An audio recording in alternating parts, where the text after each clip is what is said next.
All right, guys, last week you got an intro into trig identities, and we talked about a very important identity, and that was the Pythagorean identity. So right now I wanted to take a second and just review the Pythagorean identity and specifically the different ways we can see the Pythagorean identity.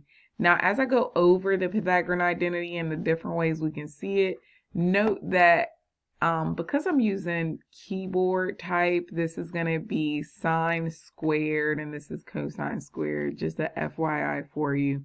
All right, so let's go over the different ways that we can see the first version of the Pythagorean identity, which is sine squared of theta plus cosine squared of theta equals 1. Okay, so I know that if I am to subtract the sine squared over, okay, so if I subtract sine squared of theta to the other side, what I end up with, sines cancel, and I end up with the cosine squared of theta equaling 1 minus sine squared theta. Now, I know that I can do the same thing for cosine. I can subtract that over, and I'm going to do that. I can subtract cosine to the other side, and I would end up with the sine squared of theta equaling 1 minus cosine squared theta. Okay, I want you to take a second and pause the video. Look at the next version of the Pythagorean theorem. We got tangent squared of theta plus 1 equals secant squared of theta. And then we also have 1 plus cotangent squared of theta equals cosecant squared of theta. So these are two other versions. I want you to go ahead and pause the video, and I want you to see the different ways, or write what you think the different ways are we could see. First, tangent squared of theta plus 1 equals secant squared of theta, and then go down and write the different ways that we could see 1 plus cotangent squared of theta equals cosecant squared of theta. All right, I'll give you a minute to do just that.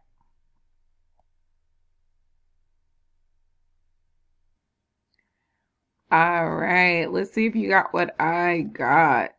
Okay, so for tangent squared of theta plus 1 equals secant squared of theta plus 1, another way that we could see this is if we went ahead and we subtracted over our 1. Okay, so if we subtracted 1 and moved it to the other side, we would have secant squared of theta minus 1 equaling tangent squared of theta.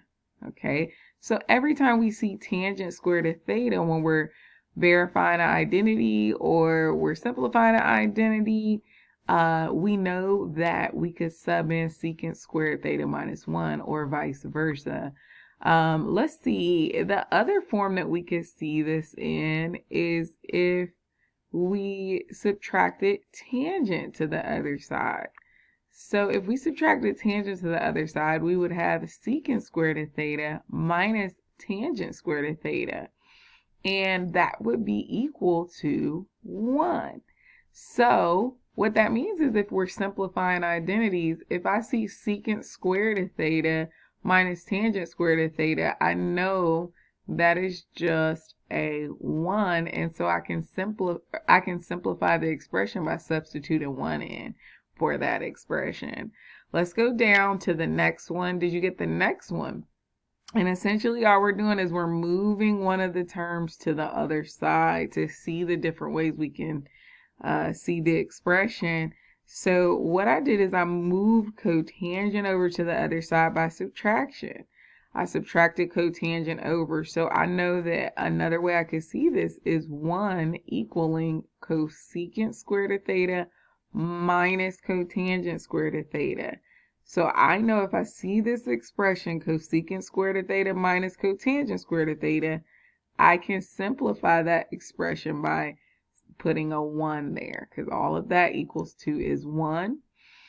The other thing that we could find out, or the other way that we could see this, is we move over our 1 by subtraction, and we get that the cotangent squared of theta is equal to cosecant squared of theta minus 1.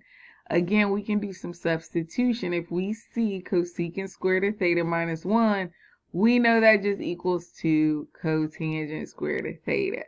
So guys, it is important right now that you really don't have to memorize the different forms, but just get familiar with the Pythagorean theorem or the Pythagorean identity and the different ways that you can see it. Because as you're working problems and you're simplifying problems, you can simplify the problems by using substitution.